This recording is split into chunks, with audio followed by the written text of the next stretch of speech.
Hey everyone, I'm JR, and this is one of Mike's mini history lessons.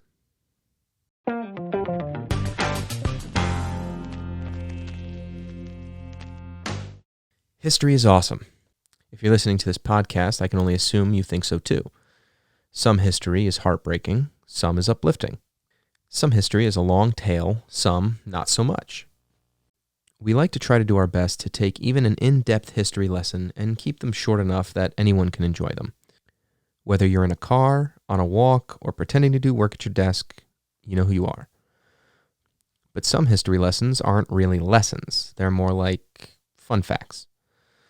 So here are the pieces of history that Mike determined were too short for a full episode, even for us.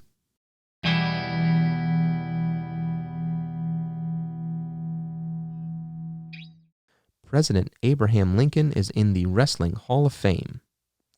The WWE has pointed this out often, so it needed looking into, and sure enough, before the 16th president took office, Abraham Lincoln was declared a wrestling champion.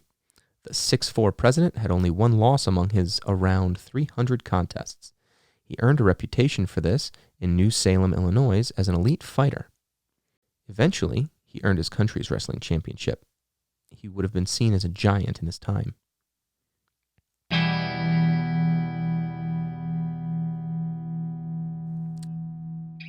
Speaking of Abraham Lincoln, he was also a licensed bartender.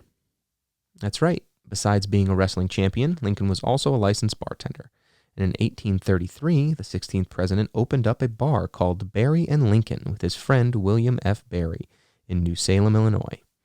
The shop was eventually closed when Berry, an alcoholic, consumed most of the shop's supply.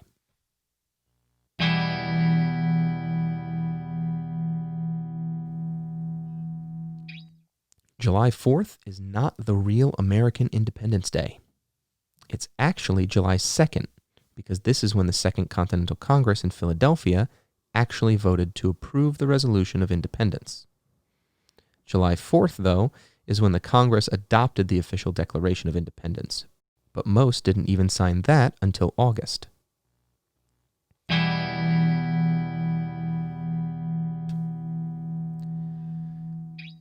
Betsy Ross didn't design and sew the first American flag. At least the only proof we have of this is from Ross's grandson, William Canby, who claimed in 1870 that his Gam had the idea. The real creator was more likely to be Francis Hopkins from New Jersey, who signed the Declaration of Independence and also designed many seals for the U.S. government.